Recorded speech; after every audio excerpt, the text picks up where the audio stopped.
Hello dear students, कैसे हैं आप लोग। मैं विक्रम, आपका कॉमर्स टीचर, स्वागत करता हूं। आज की क्लास में हमने part A class 12 principles and functions of management chapter number 6 staffing start कर रखा था। बुक सुभाष दे सर की बुक है।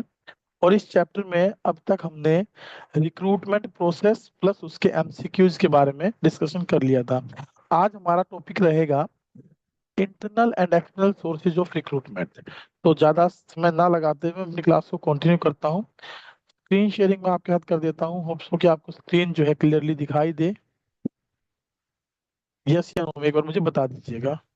क्या आपको screen yes yes sir, screen show हो रही है। ठीक है? चलिए, तो फिर हम जो है अपना रिक्रूटमेंट के रिसोर्सेज पढ़ लेते हैं।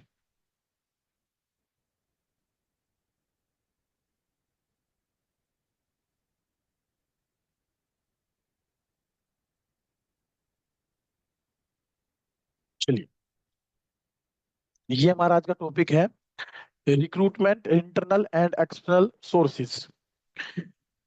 रिक्रूटमेंट के बारे में हमने ये समझा था अब तक कि जो रिक्रूटमेंट है आपकी, that is a positive process. ठीक है, रिक्रूटमेंट क्या है, हमारी एक पॉजिटिव प्रोसेस है। पॉजिटिव प्रोसेस हम इसे क्यों बोलते आए हैं? क्योंकि ये हेल्प करती है लॉट्स ऑफ कैंडिडेट्स को अट्रैक्ट करने में, ताकि वो वैकेंट पोस्ट के लिए अप्लाई कर सके। इसलिए रिक्रूटमेंट को हमने एक पॉजिटिव प्रोसेस का नाम जाना। लेकिन वो जो अट्रैक्ट करती है लोगों को, कैंडिडेट को, कि वो अप्लाई करें पोस्ट के लिए, वैकेंट पोस्ट के लिए।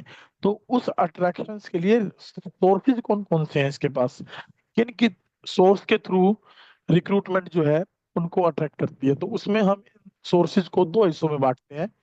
एक हिस्सा है हमारा इंटरनल सोर्स और एक है एक्सटर्नल सोर्स। हमारे लिए दोनों ही इम्पोर्टेंट है। It depends upon the need कि हमें किस प्रकार का एम्प्लॉय चाहिए, किस तरीके का एक एम्प्लॉय हमारा होना चाहिए जिस जो हमारे ऑर्गेनाइजेशन के बारे में जानता हो, या हमें फ्रेश टैलेंट की रिक्वायरमेंट है। तो उसी के अकॉर्डिंग हम सोर्सेज को सिलेक्ट करते हैं, आइदर इंटरनल और एक्सटर्नल। तो हम सबसे पहले बात करेंगे इंटरनल सोर्सेज ऑफ रिक्रूटमेंट के बारे में। इंटरनल सोर्सेज ऑफ रिक्रूटमेंट में बेसिकली हम दो चीजों को शामिल करके चलते हैं। एक हमारा है ट्रांसफर और दूसरा है प्रमोशन। प्रमोशन, लेकिन कभी कभार हमें इंटरनल डिपार्टमेंट में ही डिमोशंस भी करनी पड़ जाती है। डिमोशंस भी करनी पड़ जाती है। तो अगर कोई वर्कर, कोई एम्प्लॉय प्रॉपरली काम ना कर रहा हो, तो प्रमोशन की बजाय हमें उसे डिमोशन भी देना पड़ जाता है। बेसिकली जब भी बात होगी तो इंटरनल सोर्सेज में हम ट्रांसफर एंड प्रमोशन की बात करेंगे। लेकिन कहीं कहीं डिमोशंस को भी हम एक इंटरनल सोर्स ऑफ रिक्रूटमेंट मान लेते हैं। अगर हमें लगता है किसी पार्टिकुलर पोस्ट पे किसी पर्सन की रिक्वायरमेंट है, और हमारा कोई हायर लेवल का जो पर्सन है वो प्रॉपरली काम नहीं कर रहा है, तो उसको रास्ते पर लाने के लिए, उसको समझाने के लिए हम उसको डिमोट कर देते हैं और उस वैकेंट पोस्ट को उसके थ्रू फिल कर देते हैं। तो वो डिमोशन भी एक हमारा पार्ट इंटरनल सोर्स का बन जाता है। आइए सबसे पहले पढ़ते हैं। There are two important sources of internal recruitment. सबसे इंपॉर्टेंट सोर्सेज तो दो ही हैं, जिनको हम बोलते हैं या तो ट्रांसफर बोलते हैं या प्रमोशंस बोलते हैं। अब ट्रांसफर्स की बात करें तो ट्रांसफर का क्या मतलब है? ट्रांसफर बेसिकली एक अच्छा सोर्स ऑफ वैकेंसीज को फिल करने का एक अच्छा सोर्स होता है। क्योंकि कई बार क्या होता है, हमारे ऑर्गेनाइजेशन में स्टाफ ओवर वैल्यूड होता है, ओवर स्टाफ्ड होता है, ज्यादा स्टाफ हमारे पास होता है। तो हम उसको रिट्रेंच करने की बजाय हम किसी दूसरे डिपार्टमेंट में ट्रांसफर कर देते हैं, ताकि वहां की वैकेंसी फिल हो जाए। तो it involve shifting of an employee from one job to another, one department to another, from one shift to another, without a substantive change in the responsibilities and status of the employees। यानी ना तो उसकी कोई salary में increment दिखाते, ना कोई इसकी ड्यूटीज बदलते, ना कोई इसकी रिस्पॉन्सिबिलिटी चेंज करते। हम क्या करते हैं, सिर्फ उसको ट्रांसफर करते हैं, शिफ्ट करते हैं एक प्लेस से दूसरे प्लेस पर। It may lead to change in duties. कहीं कहीं हो सकता है कि अगर one job to another job अगर आप उसे भेज दें, तो उसकी ड्यूटीज में कोई चेंजेस ला दें।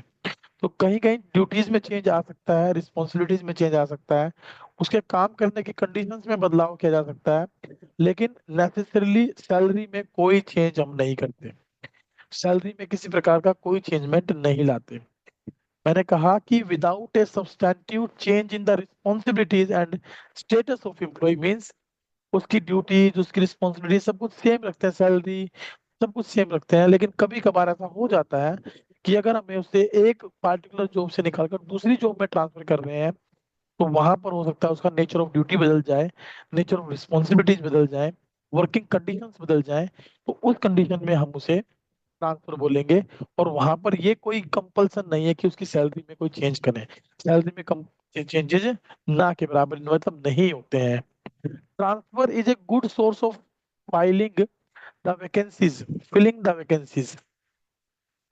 जो वैकेंसीज होती है उनको फिल करने का एक गुड सोर्स है with employees from over staff department. जिस डिपार्टमेंट में ओवर स्टाफ्ड है, हमारे पास एम्प्लॉय ज्यादा है, उस स्टाफ से वैकेंसीज वाले प्लेसेस पर हम इस सोर्स के थ्रू रिक्रूटमेंट कर सकते हैं, वैकेंट पोस्ट को फिल कर सकते हैं। It is practically a horizontal movement, ये हॉरिजेंटल मूवमेंट होती है एम्प्लॉइज की। Shortage of suitable personnel in one branch may be filled through transfer from other branch और डिपार्टमेंट। ध्यान रखिएगा, इसको हम हॉरिजेंटल मूवमेंट बोलते हैं। जब हम बात करते हैं ट्रांसफर की, जब हम बात करते हैं ट्रांसफर की, तो that is a horizontal movement. इस प्लेस से सेम लेवल की प्लेस पर मुझे ट्रांसफर कर देते हैं, सेम लेवल की ब्रांच में मुझे ट्रांसफर कर देते हैं, सेम पोस्ट पर मुझे ट्रांसफर कर देते हैं, सेम रिस्पॉन्सिबिलिटीज उसकी हो सकती हैं। तो ये हॉरिजेंटल मूवमेंट है, हॉरिजेंटल मूवमेंट। लेकिन प्रमोशन में हम ऐसा नहीं करते, ध्यान रखना। जब हम प्रमोशन के बारे में पढ़ेंगे, तो प्रमोशन का सीधा सा मतलब है वर्टिकल मूवमेंट है। नीचे से उसको हम ऊपर की तरफ प्रमोट करते हुए चलेंगे, नीचे से ऊपर की तरफ, यानी वर्टिकल मूवमेंट रहेगी हमारी यहाँ पर। Job transfer R also helpful in avoiding termination. ये मदद करती है उन एम्प्लॉयज को निकालने से, निकालने की बजाय, उनको रिट्रेंच करने की बजाय उनको ऑर्गेनाइजेशन में रखने के लिए मदद करती है, ताकि हम किसी को जॉब से ना निकालें और जहां पर रिक्वायरमेंट है वहां पर उस एम्प्लॉय को पोस्ट कर दें। इन removing individual problems and grievances, transfer can also be used for training of employees for learning different jobs। तो ट्रांसफर को हम एक ट्रेनिंग मेथड भी बोल सकते हैं, एक प्रकार का, जो कि मदद करता है एम्प्लॉयज को अलग अलग जॉब्स के बारे में सीखने में, समझने में। यहाँ पर जो टॉप टिप दी गई है इसके बारे में थोड़ा सा मैं चर्चा करूं, तो ध्यान रखना, इनको इन पर बेस्ड हमारा कई बार असर्शन रीजन क्वेश्चन आ जाता है। कहता है at the time of transfer it should be ensured that employees to be transferred to another job is capable of performing it। ये ध्यान रखना है कि ट्रांसफर का मतलब ये नहीं है कि भाई मुंह उठाया और ट्रांसफर कर दिया ना। इसका मतलब ये है कि हमें ये देखना होगा कि जिसको हम ट्रांसफर कर रहे हैं क्या वो कैपेबल है वहां जाकर उस काम को करने में। अगर कैपेबल है then only we will transfer him और her, otherwise we will not transfer that. हम कहीं बाहर से या किसी दूसरे डिपार्टमेंट से किसी दूसरे पर्सन को हम वहां पर ट्रांसफर कर सकते हैं। सेकंड था हमारे पास promotion. Now what is promotion? Promotion मैंने बताया it is a vertical movement. ये हमारी वर्टिकल मूवमेंट होती है। इसमें क्या होता है, business enterprises generally follow the practice of filling higher jobs by promoting employees from the lower jobs। हम नीचे से ऊपर जा रहे हैं तो मतलब वर्टिकल मूवमेंट चल रही है हमारी।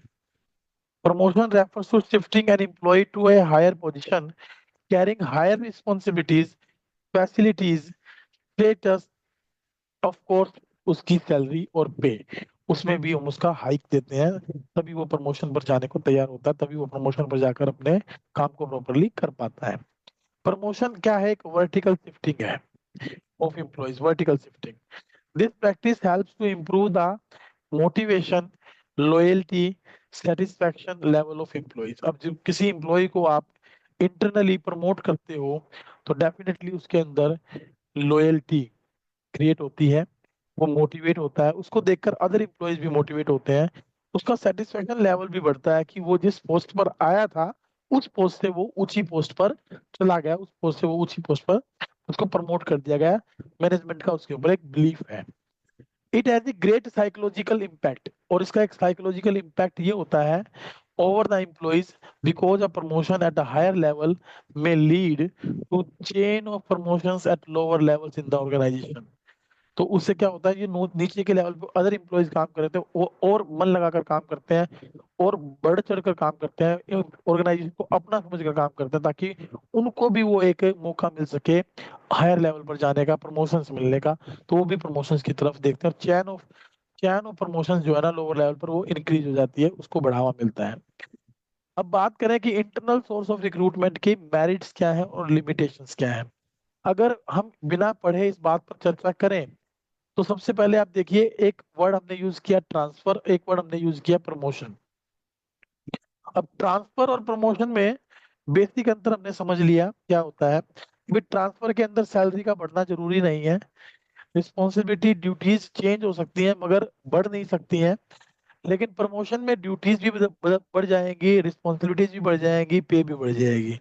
तो उससे होगा क्या कि जो मेरिट्स होंगी वो ये होंगी कि भाई हमें इजिली ऐसे व्यक्ति की तलाश खत्म हो जाएगी हमारी, जो किसी को हम बाहर से लेते, जो ऑर्गेनाइजेशन के लिए नया होता, जो ऑर्गेनाइजेशन की पॉलिसीज को नहीं जानता। ट्रांसफर और प्रमोशन से वो समस्या हमारी खत्म हो जाती है। जबकि अगर लिमिटेशन की बात करें तो फ्रेश टैलेंट हम नहीं ले पाते, हम अपने उन्हीं एम्प्लॉयज को प्रमोट कर देते हैं, उन्हीं एम्प्लॉयज को ट्रांसफर कर देते हैं, और हमें पता होता है कि वो उसी ऑर्गेनाइजेशन में काम करने वाले, तो हो सकता है कहीं ना कहीं लापरवाही करते काम करने में, कहीं ना कहीं हमारे लिए समस्या क्रिएट कर सकते हैं। तो कहीं कहीं हमें बेनिफिट दिखाई देगा, कहीं कहीं हमें नुकसान भी दिखाई देगा। तो उस मेरिट्स और डिमेरिट्स के बारे में हम चर्चा कर रहे हैं। जैसे मेरिट्स की बात करें तो पहली मेरिट है कि मोटिवेशन ऑफ एम्प्लॉयज। एम्प्लॉयज को मोटिवेशन मिलता है, डेफिनेटली मोटिवेशन मिलता है। Employees are motivated to improve their performance. Promotion at a higher level may lead to chain of promotion at lower levels in the organization, and this motivates the employees to improve their performance through learning and practice। Learning भी करता है और practice भी करता है, उसके through उसको ये मोटिवेशन मिलता है, उसकी परफॉर्मेंस बढ़ती है। एम्प्लॉइज वर्क विद कमिटमेंट, वो कमिटमेंट के साथ काम करता है, एंड लॉयल्टी, उसके अंदर लॉयल्टी डेवलप हो जाती है, और वो अपने आप को सेटिस्फाइड भी फील करता है। Also peace prevails in the enterprises because promotional avenues, क्योंकि हमने उसको जो प्रमोशनल एवेन्यू में उसको रखा है, यानी उसको प्रमोट किया है, तो उसके मन में एक सेटिस्फेक्शन रहता है कि यस मेरी कुछ कदर है ऑर्गेनाइजेशन में, मेरा कुछ रोल है ऑर्गेनाइजेशन में। दूसरी अगर मेरिट्स की बात करें तो simplifies the process of selection and placement. हमें ज्यादा एडवर्टीजमेंट, ज्यादा ट्रेनिंग, ज्यादा करियर काउंसलिंग की जरूरत नहीं पड़ती। जब इंटरनल सोर्स ऑफ रिक्रूटमेंट हम लेकर चल रहे हैं ना, तो इसका मतलब है उससे हमारे एम्प्लॉयज ऑटोमेटिकली क्या हो जाते हैं, वो ट्रेंड होते हैं, उनको ऑर्गेनाइजेशन के बारे में पता होता है, उनको ना इंडक्शन की जरूरत होती है ना ट्रेनिंग की जरूरत होती है, वो ऑटोमेटिकली काम में अपने आप को एडजस्ट कर लेते हैं, और ये इकोनॉमिकल भी रहता है हमारे लिए। इससे हमारी जो कॉस्ट ऑफ रिक्रूटमेंट है, कॉस्ट ऑफ सिलेक्शन है, वो घट जाती है। कहता है internal recruitment also simplifies the process of selection and placement. The candidates that are already working in the enterprises can be evaluated more accurately and economically, and this is more reliable way of recruitment since candidates are already known to the organization।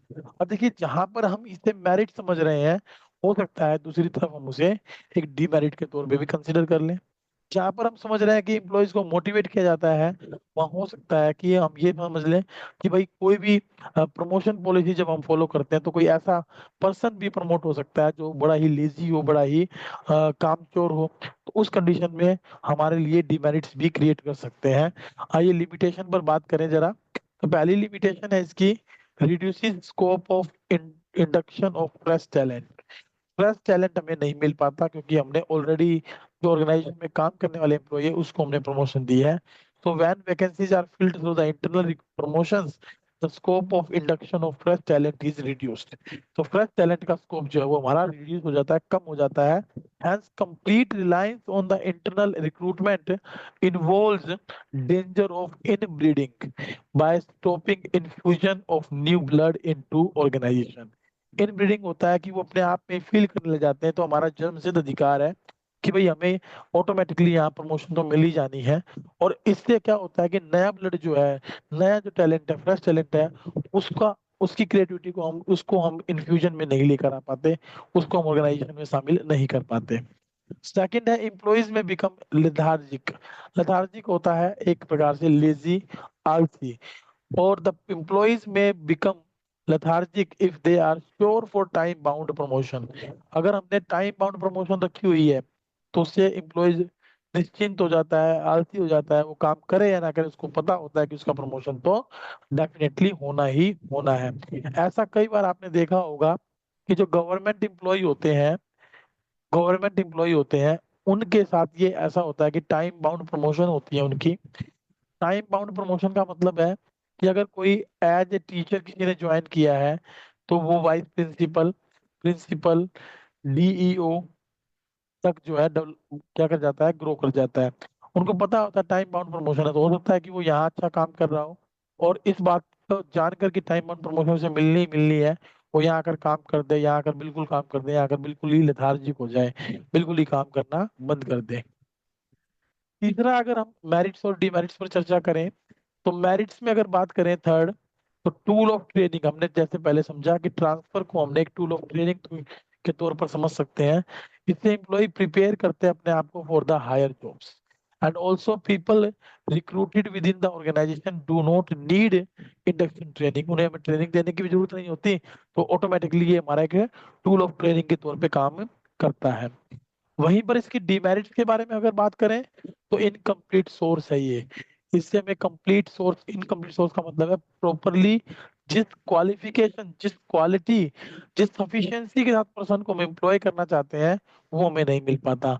A new enterprises can not use internal source of recruitment. और इसके view point से भी अगर देखें new enterprises के हिसाब से, तो उसके लिए तो इंटरनल सोर्स है ही नहीं, उसके लिए केवल और केवल एक्सटर्नल सोर्स ही बचता है। No organisation can fill all its vacancies from internal sources, so existing staff may be insufficient or they may be fulfill the eligibility criteria of the jobs to be filled। और वो जो है हो सकता है एलिजिबिलिटी क्राइटेरिया को भी fulfil ना करें। तो डिमेरिट में ये एक इनकम्प्लीट सोर्स है और मेरिट में इसको हम कह सकते हैं ये टूल ऑफ ट्रेनिंग है। नेक्स्ट, मेरिट पर अगर बात करें तो adjustment of surplus staff, definitely जो ओवर स्टाफ्ड मेंबर हैं उनको रिट्रेंच करने के बजाय हम कहीं ना कहीं एडजस्ट कर देते हैं with the help of transfer. Transfer has the benefit of shifting workforce from surplus department to the those where there is a shortage of staff. जहाँ पर स्टाफ की कमी है वहां पर उनको ट्रांसफर करके उनकी जॉब को भी हम सुरक्षित रख सकते हैं। जबकि लिमिटेशन की बात करें तो स्प्रिट ऑफ कॉम्पिटेंसी जो है वो हैम्पर्ड होती है। कंपटीशन की जो स्प्रिट है वो नहीं देख पाते हम। The spirit of competence, competition क्या होता है, खत्म हो जाता है लोगों में, एम्प्लॉयज जो है किसी प्रकार का कोई कंपटीशन फेस नहीं कर पाते। क्योंकि अगर जब हमने लोअर लेवल वाले को प्रमोट ही कर दिया तो डेफिनेटली जो अदर बाहर का जो एक्सटर्नल सोर्स होता, फ्रेश ब्लड होता, उनमें जो कंपटीशन के थ्रू सोर्स आते हैं वो हमें नहीं मिल पाएंगे और कंपटीशन बिल्कुल खत्म हो जाता है। एक जो अच्छा बेनिफिट है इसका वो क्या है, ये इकोनॉमिकल है, इसमें मैं ट्रेनिंग पर, कैंडिडेट के रिक्रूटमेंट पर, एक्सटर्नल सोर्स के एडवर्टीजमेंट पर पैसा खर्च नहीं करना पड़ता। तो इसे हम क्या मानते हैं, इकोनॉमिकल मानते हैं, सस्ता मानते हैं। जबकि लिमिटेशन की बात करें तो मैं रिड्यूस प्रोडक्टिविटी। अब सीधी सी बात है, जो चीज हमें इजिली मिल जाएगी तो वहाँ प्रोडक्टिविटी कम ही मिलेगी। Frequent transfer of the employees में often reduce the productivity of the organisation. Organisation की प्रोडक्टिविटी हमारी यहाँ क्या हो जाती है, कम हो जाती है। तो एक बार दोबारा से देखें तो इंटरनल सोर्स ऑफ रिक्रूटमेंट की मेरिट्स के बारे में बात करें तो पहली मेरिट है मोटिवेशन ऑफ द एम्प्लॉइज। दूसरा है simplify the process of selection and placement. Third है टूल ऑफ ट्रेनिंग के तौर पे कंसिडर कर सकते हैं। फोर्थ है एडजस्टमेंट ऑफ सरप्लस स्टाफ।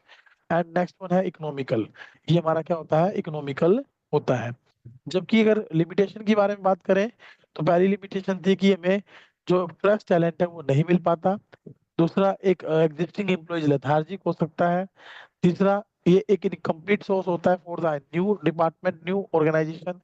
ये इसमें कंपटीशन जो है वो बिल्कुल ना के बराबर रहता है, खत्म हो जाता है और ये जो है प्रोडक्टिविटी को भी कम कर देता है। नेक्स्ट वन है हमारे पास external source of recruitment. Now what is external source of recruitment. Next topic पर जाने से पहले, यदि आपको किसी प्रकार का कोई डाउट हो इंटरनल सोर्स ऑफ रिक्रूटमेंट में तो आप पूछ सकते हैं Anees. Yes Anees. Yes sir, clear है, वो माइक ये ऑन नहीं हुआ था। ठीक है, क्या आपको ये क्लियर है कि भाई इंटरनल सोर्स ऑफ रिक्रूटमेंट कौन यस से हैं? सर। दो होते यस हैं, sir. Transfer and promotion. Majorly दो ही होते हैं कि डिमोशन को कभी कभी इंक्लूड कर लेते हैं, लेकिन आंसर के तौर पे अगर क्वेश्चन आ जाता है तो आप दो ही कंसिडर करेंगे। सर डिमोशन रिक्रूटमेंट की फॉर्म में कैसे हो गया? डिमोशन का मतलब एक तरीके से उसको नीचे कर दिया ना आप। चलो देखो, डिमोशन रिक्रूटमेंट के फॉर्म में कैसे होगा मैं बताता हूँ आपको। क्या होता है कि कई बार जैसे हमें किसी ऑर्गेनाइजेशन में लोअर पोस्ट के लिए कोई एम्प्लॉय चाहिए। अब यस उसके लिए सर। कहीं ना कहीं से तो हम रिक्रूटमेंट करेंगे ही करेंगे। यस अब सर। रिक्रूटमेंट करेंगे तो कुछ ना कुछ खर्चा भी आएगा। Yes sir. और हमें ये दिखाई दे रहा है कि हमारे ऑर्गेनाइजेशन में एक तो पर्सन ऐसे हैं जो उससे अपर लेवल पे काम कर रहे हैं, लेकिन वो प्रॉपरली काम नहीं कर रहे हैं और हम उनको निकालना नहीं चाहते। हम उनको सिर्फ ये समझाना चाहते हैं कि भाई प्रमोशंस के साथ साथ डिमोशंस भी हो सकते हैं। और डिमोशन यस करते ही हमारी वो पोस्ट वेकेंट हो जाएगी, और एक उस पोस्ट पर हम नए पर्सन को अपॉइंट कर सकते हैं जिस पोस्ट से हमने उसको डिमोट किया है। तो कहीं ना कहीं ये रिक्रूटमेंट का पार्ट बन जाता है। बट क्योंकि डिमोशन को हम पॉजिटिवली नहीं लेते हैं, इसलिए इसको इंटरनल सोर्स ऑफ रिक्रूटमेंट में भी शामिल नहीं करते हैं। केवल दो ही सोर्सेज माने गए हैं, ट्रांसफर एंड प्रमोशन। इसी सर। टॉपिक के चलिए yes sir. External source of recruitment पे बात करते हैं। एक्सटर्नल सोर्स में हमारे पास काफी सारे सोर्सेज हैं जो रिक्रूटमेंट में हमारी मदद करते हैं। तो उनमें से सबसे पहला सोर्स है डायरेक्ट रिक्रूटमेंट। अब देखिए, डायरेक्ट रिक्रूटमेंट क्या होती है। आपने कभी कभार देखा होगा, अपने स्कूल के नोटिस बोर्ड पर देखा होगा, या आप स्कूल जाते हैं तो बीच में कोई फैक्ट्री, कोई कंपनी, कोई ऑर्गेनाइजेशन अगर आता है तो उनके मेन गेट पर नोटिस बोर्ड लगे होते हैं। नोटिस बोर्ड पर लिखा होता है कि we required such type of person. तो वो क्या है, डायरेक्ट रिक्रूटमेंट का एक पार्ट है। अंडर द डायरेक्ट रिक्रूटमेंट क्या करते हैं, notice is placed on the notice board of enterprises specifying the details of the job available, and job seekers assemble outside the premises of the organization on the specified date and selection is done on the spot। अब आप अपने school में जो पढ़ते हैं तो कई बार वहाँ टीचर्स की रिक्रूटमेंट होती है। तो हम उसकी रिक्रूटमेंट जो है स्कूल के अंदर, उसकी रिक्रूटमेंट जो है वो कैसे होती है कि भाई हमने कहीं एडवर्टीजमेंट की होगी, कहीं न्यूज़पेपर में दिया होगा, कहीं ऑनलाइन डाला होगा, व्हाट्सएप ग्रुप पे डाला होगा, तो लोगों को पता लगा होगा, लोगों ने अपने रेज्यूम सेंड किए होंगे और उन रेज्यूम के थ्रू हमने रिक्रूटमेंट की होगी। तो that is a kind of source of recruitment, external source of recruitment, जिसमें हम एडवर्टाइजमेंट को शामिल करते हैं, ऑनलाइन मोड्स को शामिल करते हैं, या किसी प्रकार का एडवर्टीजमेंट जो न्यूज़पेपर्स में देते हैं उसको शामिल करते हैं। हम यहाँ बात करें डायरेक्ट रिक्रूटमेंट की, इसमें क्या करते हैं, कंपनी के बाहर ही नोटिस लगा देते हैं कि भाई हमें इस प्रकार के पर्सन की रिक्वायरमेंट है, कोई इंटरेस्टेड हो तो अपने ऑर्गेनाइजेशन में आकर इंटरव्यू दे सकता है। So practice of direct recruitment is followed usually for casual vacancies, और ये जनरली किसके लिए होता है, कॉजुअल वैकेंसीज के लिए, जिनमें मैं टेम्परेली अनस्किल्ड या सेमी स्किल्ड पर्सन की जो रिक्वायरमेंट होती है। और जनरली जो ऐसे पर्सन होते हैं जिनको हम under the casual vacancies recruit करते हैं, तो उन कॉजुअल वैकेंसीज को बोलते हैं बदली वर्कर्स।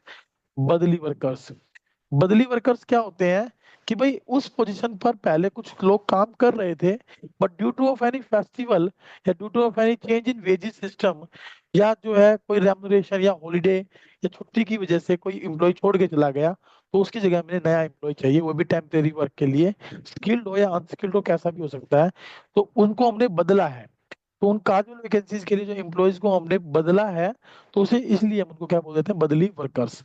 और स्किल्ड और semi skilled job such workers are known as casual और बदली workers, they are paid remuneration on the daily wages basis. उनको डेली वेज बेसिस पर हम क्या देते हैं, रेम्युनरेशन देते हैं।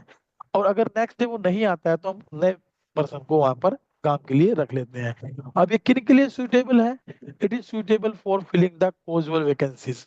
तो कई बार केस बेस्ड क्वेश्चन बन जाता है, और केस बेस्ड क्वेश्चन में हमसे ये पूछ लेता है कि कॉजुअल वर्कर्स के लिए किस प्रकार के रिक्रूटमेंट सोर्स की रिक्वायरमेंट होती है। तो एक्सटर्नल सोर्स की जरूरत होती है, और एक्सटर्नल सोर्स में किसकी, डायरेक्ट रिक्रूटमेंट की। And where there is a rush of work और when some permanent workers are absent।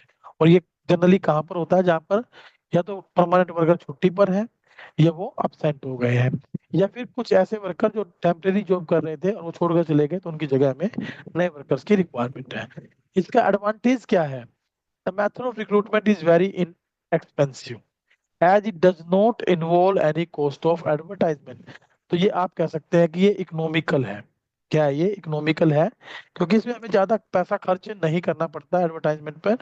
लोग खुद आ जाते हैं और उनको हम रिक्रूट कर लेते हैं, क्योंकि हमें इनमें ना तो ज्यादा स्किल्ड वर्कर चाहिए और ना ही कोई एक एक्सपर्ट चाहिए। इसमें हमें अनस्किल्ड या सेमी स्किल्ड लोगों की रिक्वायरमेंट होती है। तो इसका एक ये एडवांटेज हमें देखने को मिलता है। दूसरा अगर हम देखें तो दैट इज लेबर कॉन्ट्रैक्टर्स। अब बहुत सारे लोग क्या होते हैं, कॉन्ट्रैक्टर का काम करते हैं।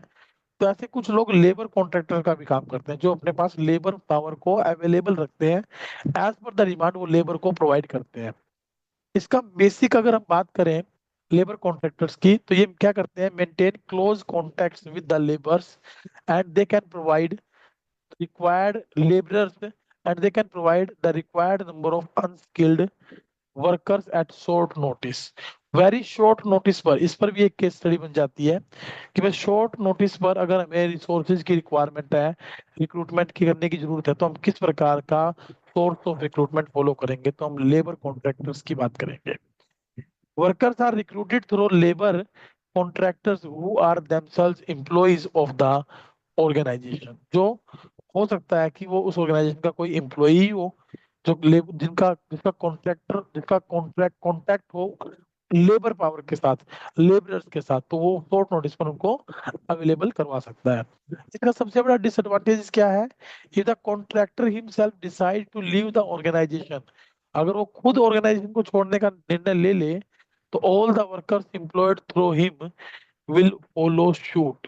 वो एज इट इज उसको फॉलो करेंगे और वो भी ऑर्गेनाइजेशन को छोड़ देंगे, और हमारे सामने एक इमरजेंसी सिचुएशन आ जाएगी।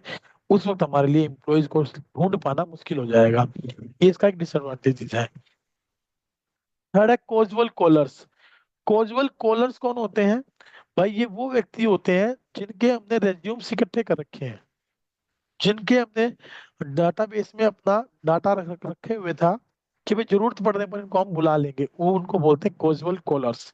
Many reputed business organisation keep a database of unsolicited applicants, यानी वो एप्लीकेंट्स जिनकी एप्लीकेशंस को अभी तक हमने सेलेक्ट नहीं किया था, ऑफिस में रखी हुई है वो।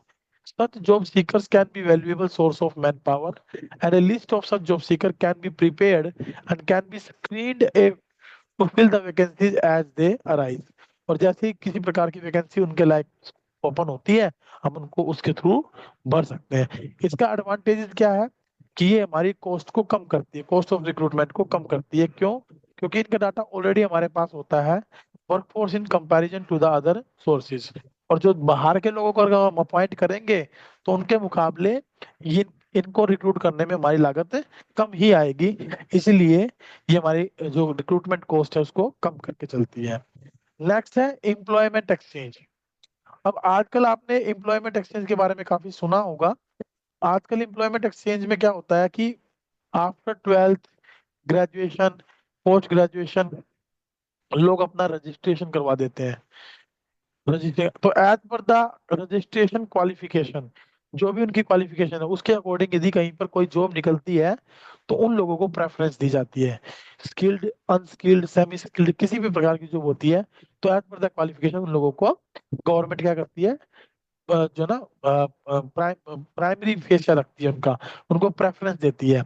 Employment exchange run by government as are regarded as a good source of recruitment for unskilled and skilled operative jobs. In some cases, compulsory notification of vacancies to the employment exchange is required। कई बार ऐसी vacancies निकलती है जिनमें स्पष्ट लिखा होता है भाई अगर आपका रजिस्ट्रेशन एम्प्लॉयमेंट एक्सचेंज में है तो आप इनको फिल कर सकते हैं, अदरवाइज आप इनको फिल नहीं कर सकते हैं। Thus, employment exchange help to match the personal demand and supply by serving a link between the job seekers and the employer. तो एम्प्लॉयमेंट एक्सचेंज एक लिंकेज का काम करते हैं, कड़ी का काम करते हैं नौकरी ढूंढने वालों के लिए और नौकरी देने वाले लोगों के बीच में। जनरली गवर्नमेंट के द्वारा ये एम्प्लॉयमेंट एक्सचेंज रन किए जाते हैं। इसका डिसएडवांटेजेस क्या है?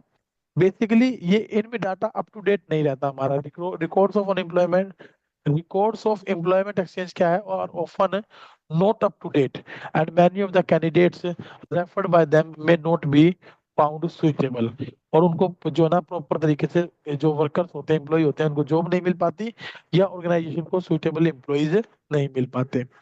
नेक्स्ट है हमारे पास एडवर्टाइजमेंट और एडवर्टाइजिंग ऑन टेलीविजन। अब टेलीविजन पर एडवर्टाइजिंग क्या है, एक ब्रॉडकास्ट है एक प्रकार का।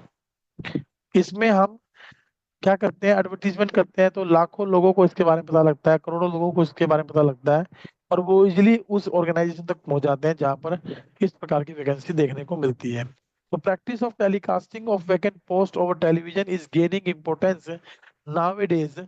The detailed recruitment of job and qualities required to do it are published along with the profile of organization where vacancies exist. तो टेलीविजन पर एडवर्टाइजमेंट है, वेब पब्लिशिंग है, ये भी एक अच्छा सोर्स है रिक्रूटमेंट का हमारा।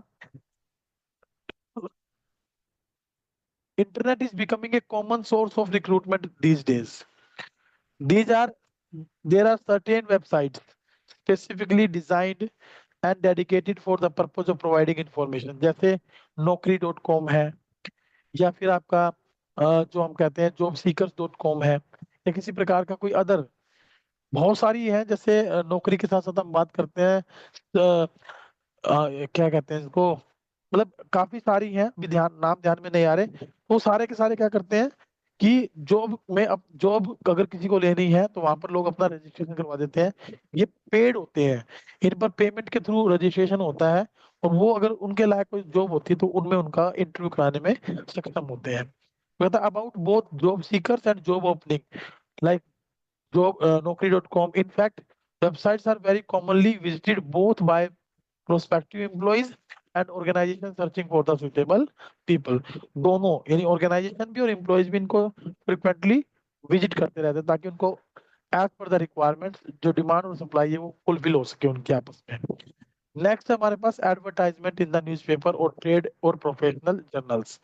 अब कई बार हम न्यूज़पेपर्स में, ट्रेड जर्नल्स में, प्रोफेशनल जर्नल्स में एडवर्टाइज दे देते हैं। आपने देखा होगा न्यूज़पेपर में एक कॉर्नर पर आ जाती है कि रिक्रूटमेंट प्रोसेस, या required the following principal, vice principal, HR manager, advertisement manager, इस तरीके की पोस्ट वैकेंट आ जाती हैं। उनको देखकर लोग क्या करते हैं, अप्लाई करते हैं और वहां पर इंटरव्यू देने के लिए चले जाते हैं। तो एडवर्टाइजमेंट इन newspaper, trade, professional journal generally क्या है, use a wider choice is required, जहाँ पर हमें बहुत अधिक मात्रा में रिक्वायरमेंट, रिक्रूटमेंट करने के लिए बड़ी मात्रा में पूल ऑफ एम्प्लॉय चाहिए, वाइडर चॉइस चाहिए। उस पर्पज के लिए ये सोर्स ऑफ रिक्रूटमेंट काफी महत्वपूर्ण है। एडवांटेजेस की बात करें तो more information about the organisation and job can be given in the advertisement, and advertisement gives the management a wide range of candidate from the which to choose, जिनको उनको select करना है उसके आधार पर एक लंबी वैरायटी ऑफ जॉब्स के लिए लोगों की डाटा वो प्रोवाइड कराता है। डिसएडवांटेज क्या है भाई, फ्लड ऑफ रिस्पॉन्सेज, काफी सारे रिस्पॉन्स आ जाते हैं कई बार। तो क्वाइट अनसुटेबल कैंडिडेट, कुछ ऐसे कैंडिडेट भी होते हैं जो सुटेबल नहीं है, और वो भी अपना रिज्यूम डाल देते हैं, तो उससे अननेसेसरी ट्रैफिक बढ़ता है, हमें अननेसेसरी जो है उसमें अपना टाइम वेस्ट करना पड़ता है उनको हटाने के लिए। Most of the senior position of industry as well as commerce are filled by this method. ये आपको याद रखना है कि जो सीनियर पोजीशंस होती हैं इंडस्ट्री के अंदर और कॉमर्स के अंदर, वो जनरली इस मेथड से फिलफिल की जाती है। नेक्स्ट है हमारे पास रिकमेंडेशन ऑफ एम्प्लॉइज। अब रिकमेंडेशन क्या होता है भाई, रिकमेंडेशन का मतलब होता है कि एक एम्प्लॉय अपने किसी नोन को रिकमेंड कर दे, या उससे रिकमेंडेशन ली जाए कि भाई बताओ तुम्हारी नॉलेज में कोई अच्छा आदमी है जो इस पार्टिकुलर पोजीशन के लिए काम कर सके। तो वहाँ एम्प्लॉयज की जानकारी एम्प्लॉयज से पूछा जाता है, एम्प्लॉयज एम्प्लॉयज से रिकमेंडेशन ली जाती है, और उस कंडीशन में जो वो रिकमेंडेशन देता है तो उसको जनरली ऑर्गेनाइजेशन अपॉइंट कर लेता है। So applicant introduced by present employee, कई बार जो प्रेजेंट एम्प्लॉय नए नए एम्प्लॉयज को इंट्रोड्यूस कराता है, और देयर फ्रेंड्स और relatives may prove to be good source of recruitment. Such applicants are likely to be good employee because their background is sufficiently known. क्योंकि उनका बैकग्राउंड क्या होता है, sufficiently known होता है। जिन एम्प्लॉय ने उनको इंट्रोड्यूस कराया है हम उनको जानते हैं, और उनके थ्रू रिस्पॉन्सिबिलिटीज जो हमारी फुलफिल हो जाती है। A type of preliminary screening take place because Present employees know both the company and the candidate and they would try to satisfy both. तो कोशिश करते हैं कि भाई कंपनी भी सेटिस्फाई हो जाए और कैंडिडेट को भी कोशिश करते हैं कि वो सेटिस्फाई हो जाए कंपनी में काम करने के लिए। तो इसलिए उनका प्रिलिमिनरी स्क्रीनिंग जरूर ली जाती है ताकि कंपनी को पता लग सके वो कितने पानी में है। नेक्स्ट है placement agencies and management consultants.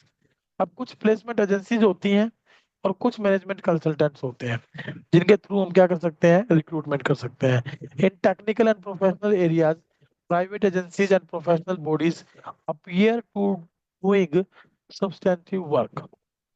लगातार जो है ना मतलब इस फील्ड में काम करती रहती हैं जो लोगों को एम्प्लॉयमेंट प्रोवाइड करने में, एम्प्लॉयमेंट दिलाने में मदद करती हैं। उनमें कुछ प्लेसमेंट एजेंसीज हैं। Placement agencies provide a nationwide service in the matching personnel demand and supply. And these agencies compile biodata of large number of candidates and recommend suitable names to their clients. और जो बड़े बड़े organisation होते हैं जो इनके through recruitment करते हैं उनको ये डाटा सप्लाई कर देती है। सच एजेंसी चार्ज फीस, ऐसी एजेंसीज क्या करती हैं, फीस चार्ज करती हैं for their service and they are useful where extensive screening is required. और ये वहां पर काफी हेल्पफुल होती है जहाँ स्क्रीनिंग प्रोसेस जो है काफी सघन तरीके से ली जाती है, बहुत गहन तरीके से ली जाती है, यानी जहाँ स्क्रीनिंग बड़ी टाइट होती है। दोज प्रोफेशनल रिक्रूटर्स आर ये क्या लिखा आ गया, can entice the needed top executives from other companies by making the right offers। कई बार क्या करता है कि जो प्रोफेशनल रिक्रूटर्स होते हैं ना वो अच्छे ऑर्गेनाइजेशन से जो टॉप एग्जीक्यूटिव होते हैं उनको ले आते हैं दूसरी कंपनीज के अंदर ताकि वो वहां पर उनको एक अच्छा हाइक मिल सके और ऑर्गेनाइजेशन को एक अच्छा एम्प्लॉय मिल सके। मैनेजमेंट कंसल्टेंट्स क्या होते हैं, firm help to organisation to recruit technical professional and manager personnel. तो कई बार मैनेजमेंट कंसल्टेंसी क्या करती है, जो वो लोगों को अपॉइंट करने में, रिक्रूट करने में मदद करती है। और इनका मेन काम होता है कि ये मिडिल लेवल पर काम करते हैं, सॉरी मिडिल लेवल और टॉप लेवल के बीच में एक एग्जीक्यूटिव प्लेसमेंट के तौर पे काम करते हैं, एक स्टाफ के तौर पे काम करते हैं जो सलाह देते हैं कि भाई किस तरीके के एम्प्लॉय को हम कहाँ से रिक्रूट कर सकते हैं। दे maintain data bank of persons, ये उन लोगों का डाटा बैंक तैयार रखते हैं with different qualifications and skills, जिनके पास अलग अलग क्वालिफिकेशंस है, अलग अलग स्किल्स हैं, ताकि जरूरत पड़ने पर उनको ऑर्गेनाइजेशन में अपॉइंट किया जा सके। यहाँ पे एक छोटी सी टॉप टिप दी गई है इसके regarding, management consultancy firms even advertise the jobs on behalf of their clients to recruit right type of personnel. यानी कि ये क्या कर सकती हैं, ये एडवर्टाइज कर सकती हैं बिना किसी सलाह मशवरे के अपने क्लाइंट्स के, उनके बिहाफ पर, ताकि उनको एक अच्छा राइट पर्सन जो है वो अवेलेबल हो सके, मिल सके। और लास्ट वन अगर हम बात करें कैंपस रिक्रूटमेंट, ये हमारा लास्ट वन रहेगा। उसके बाद हमारे पास एक्सटर्नल सोर्स के मेरिट्स एंड डिमेरिट्स पर बात रहेगी। तो एक्सटर्नल सोर्स ऑफ रिक्रूटमेंट में अगर हम लास्ट पॉइंट देखें दैट इज कैंपस रिक्रूटमेंट, जो आजकल काफी आम है। आज बड़े बड़े ऑर्गेनाइजेशन में, चाहे वो आईआईएम्स हों, चाहे वो आईआईटीज हों, चाहे वो आईटीआईज हों, या किसी प्रकार का कोई अदर प्राइवेट प्रोफेशनल इंस्टीट्यूशंस हों, इन सब में क्या होता है कि कंपनीज विजिट करती हैं और वो कैंपस रिक्रूटमेंट करती हैं, उनको एजुकेशनल इंस्टीट्यूशंस में जाकर रिक्रूट कर लाती हैं। Recruitment from the educational institution is a well established practice of business which is referred to as a campus recruitment, and college and institutes of management and technology have become a popular source of recruitment for the technical, professional and managerial jobs। तो उनके लिए क्या है, ये काफी important role play करती है। भाई हमें सोर्स ऑफ रिक्रूटमेंट में टेक्निकल, प्रोफेशनल, मैनेजरियल जॉब के लिए जो लोग चाहिए वो इजिली हमें यहाँ से अलग अलग इंस्टीट्यूट से मिल जाते हैं। जैसे आईएम से मैनेजमेंट से रिलेटेड है, प्रोफेशनल से रिलेटेड है, आईटीआई या आईआईटी से टेक्निकल, या जो है आपके जो प्रोफेशनल लोग होते हैं इंजीनियर टाइप के, उन लोगों की रिक्रूटमेंट इजिली की जा सकती है। So many big organisation maintain a close link with the universities, vocational schools, and management institutes to recruit qualified personnel for various jobs। तो जो जिस प्रकार का पर्सनल हमें अलग अलग जॉब के लिए क्वालिफाइड एम्प्लॉय चाहिए वो इजिली हमें कैंपस रिक्रूटमेंट के थ्रू मिल जाता है। तो कैंपस रिक्रूटमेंट की अगर हम सिंपल सी बात करें तो इसमें क्या करते हैं, recruitment from educational institution such as college, institutes of management and technology, ताकि जो क्वालिफाइड वर्कर्स हैं वो इजिली हमें मिल सके। Now last, for the last topic today, external source of recruitment की मेरिट्स क्या है और डीमेरिट्स क्या है। अगर इनकी मेरिट्स डीमेरिट्स के बारे में बात करें तो सबसे पहले मेरिट्स पर चर्चा करते हैं। पहली मेरिट है कॉम्पिटिटिव स्पिरिट। अब ये competitive spirit internal source of recruitment में लिमिटेशन है। तो यहाँ पर क्या है, ये इसका एक मेरिट है, क्योंकि वहां पर हमें कॉम्पिटिटिव स्पिरिट नहीं मिल पाती, तो यहाँ पर हमें कॉम्पिटिटिव स्पिरिट मिल पाती है। एक्सटर्नल सोर्स से हम जो रिक्रूटमेंट करते हैं तो बहुत सारे लोग हमें मिलते हैं जो बेटर क्वालिफाइड होते हैं, प्रोफेसर, उनकी परफॉर्मेंस अच्छी होती है, हार्ड वर्कर होते हैं, तो कंपटीशन उनके अंदर हमें इजिली देखने को मिल जाता है। वाइडर चॉइस, इजिली हमें चॉइस करने के लिए लार्ज नंबर ऑफ एप्लीकेशन हमारे पास आते हैं, एप्लीकेंट्स हमारे पास आते हैं, और उनमें से जो बेस्ट होता है, जिसको हमें रिक्वायर्ड है, जो प्रॉपरली प्रोफिशिएंट वर्कर है, उसको हम इजिली चूज कर सकते हैं।